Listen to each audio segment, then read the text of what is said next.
ಪರಿಹರಿಸಬೇಕಾದ ಪ್ರಶ್ನೆಯೆಂದರೆ, ಒಂದು ಚದರದ ಕೋಣೆ ಇದೆ. ಅದರ ಒಂದು ಬಾಹು 8 ಮೀಟರ್ ಆಗಿದ್ದರೆ ಕೋಣೆಯ ಸುತ್ತಳತೆ ಎಷ್ಟು? ಈ ಪ್ರಶ್ನೆಯನ್ನು ಪರಿಹರಿಸಲು ನಾವು ಸುತ್ತಳತೆ ಬಗ್ಗೆ ಅರ್ಥ ಮಾಡಿಕೊಳ್ಳೋಣ.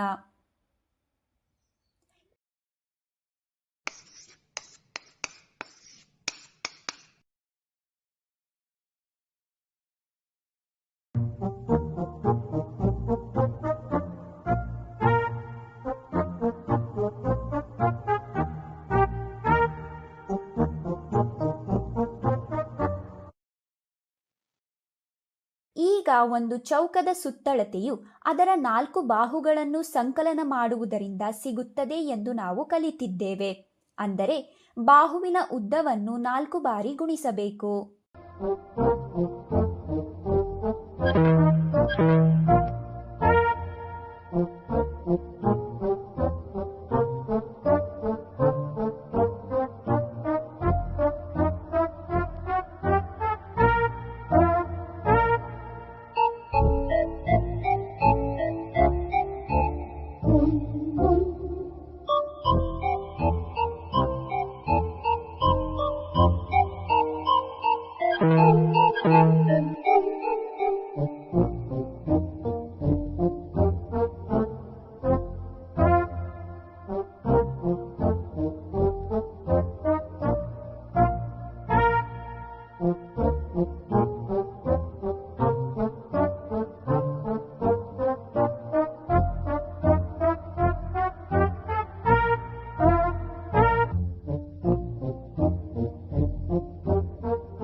ಈಗ ಒಂದು ಆಯತದ ಸುತ್ತಳತೆಯು ಅದರ 4 ಬಾಹುಗಳ ಸಂಕಲನ ಮಾಡುವುದರಿಂದ ಸಿಗುತ್ತದೆ ಎಂದು ನಾವು ಕಲಿತಿದ್ದೇವೆ. ಅಂದರೆ ಉದ್ದ ಅಗಲವನ್ನು ಕೂಡಿಸಿ 2 ಬಾರಿ ಗುಣಿಸಬೇಕು.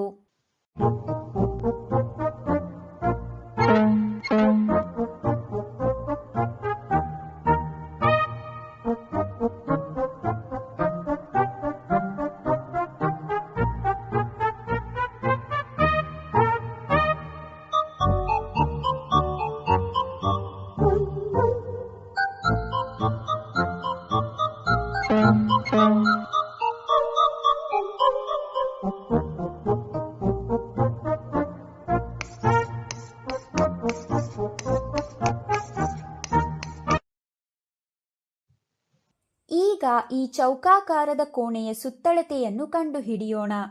ಇದರ ಒಂದು ಬಾಹು 8 ಮೀಟರ್. ಒಂದು ಚೌಕದ ಸುತ್ತಳತೆಯು ಅಂದರೆ ಹಿಡಿಯೋಣ. ಇದರ ಒಂದು ಬಾಹು 8 ಮೀಟರ್. ಒಂದು ಚೌಕದ ಸುತ್ತಳತೆಯು ಅಂದರೆ 32 ಮೀಟರ್ ಆಗುತ್ತದೆ. ಇದರರ್ಥ ಈ ಕೋಣೆಯ ಸುತ್ತಳತೆಯು 32 ಮೀಟರ್. ಈಗ ಈ ಸಮಸ್ಯೆಗಳನ್ನು ಪರಿಹರಿಸೋಣ. ಒಂದು ಆಯತದ ಉದ್ದ 8 ಸೆಂಟಿಮೀಟರ್ಗಳು ಮತ್ತು ಅಗಲ 6 ಸೆಂಟಿಮೀಟರ್ಗಳು. ಆ ಆಯತದ ಸುತ್ತಳತೆ ಎಷ್ಟು? ಒಂದು ಆಯತದ ಸುತ್ತಳತೆಯು ಎಂದು ನಮಗೆ ತಿಳಿದಿದೆ. ಅಂದರೆ 8 ಸೆಂಟಿಮೀಟರ್ 6 ಸೆಂಟಿಮೀಟರ್ ಅಂದರೆ 14 ಸೆಂಟಿಮೀಟರ್. 14 ಸೆಂಟಿಮೀಟರ್ 28 ಆಗುತ್ತದೆ. ಇದರರ್ಥ ಈ ಆಯತದ ಸುತ್ತಳತೆಯು 28 ಸೆಂಟಿಮೀಟರ್. ಈಗ ನೀವು ವಿಡಿಯೋವನ್ನು ನಿಲ್ಲಿಸಿ ಮತ್ತು ನೀಡಿರುವ ಪ್ರಶ್ನೆಗಳನ್ನು ಪರಿಹರಿಸಿ.